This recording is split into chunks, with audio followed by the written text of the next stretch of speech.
Hello, hello. How would you like to make a snippet roll that anything goes? And for me, the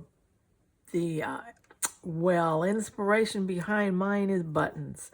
But anything's going to go with these buttons. And then what are you going to use it for? Well, remember, anything goes.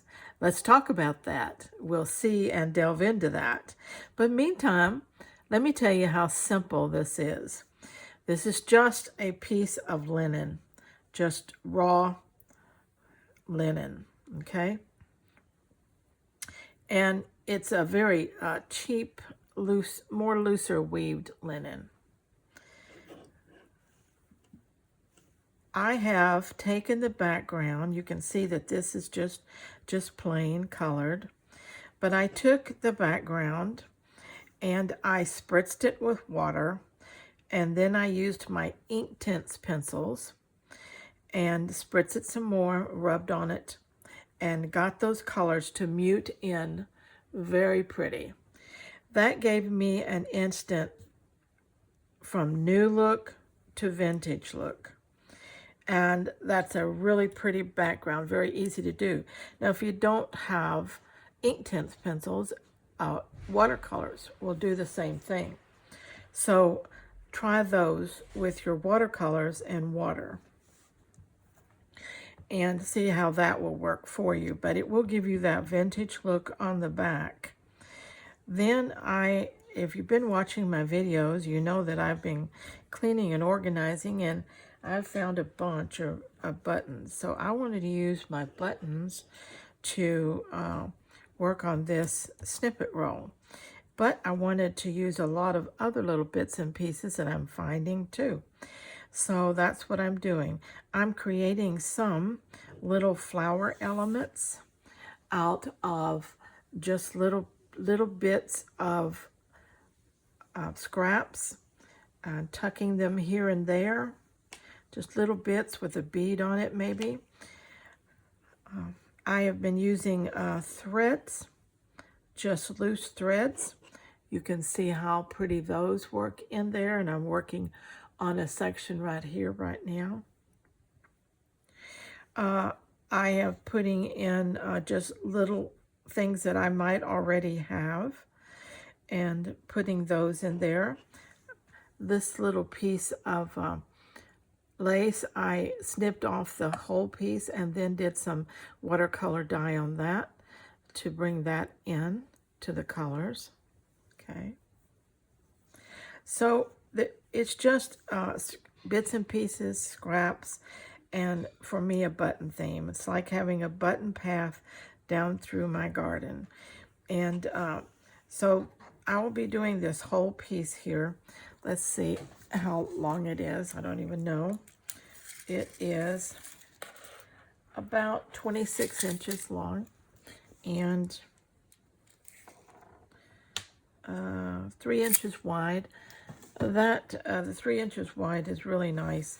I'm finding it to be a perfect width to be able to get my buttons on, plus the elements that I'm doing in there. I am using some light gold thread to give me a little glitz here and there, and I'll be working stuff like that in there. Now, as to what we will do with this, to be honest with you, right now I don't know what I'm going to do with mine. I have 2 of these strips, and I'm thinking about doing them both. And then perhaps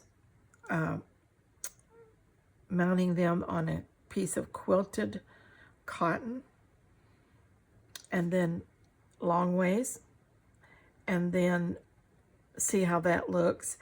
And if I need to add any other embellishments, and maybe then hang that as a wall hanging. It would be narrow and long.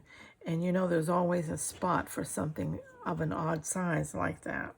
But wouldn't that be pretty showcased in a wall hanging on a creamy quilted, just maybe quilted, what do you call it? Eyelet. Wouldn't that be pretty? And just have this hand sewn onto that. and it will be a different look all the way down. And since I have 2 strips, I could do that, and I might could do some embroidery in between to set it off. So that's kind of my idea, but you could also do these in smaller segments, and they would be great for your junk journaling, things in your art journals. They would be great for sewing onto pillowcases, things that are decorative, not pillowcases as such, but pillows, things that aren't washed constantly, because this you could wash it, but you have to hand wash it very delicately with all these different buttons and elements on it. So I'm thinking home decor in some way, on something that doesn't get utilized all the time and where you have to wash it all the time. So anyway, just pull out your buttons, pull out your little bitty scraps, or if you haven't got little bitty scraps, we'll cut them, because that confetti size is what I'm using on these little flowers to pop a little color. You know, here the blues are dominant, the purple here, or the reds here.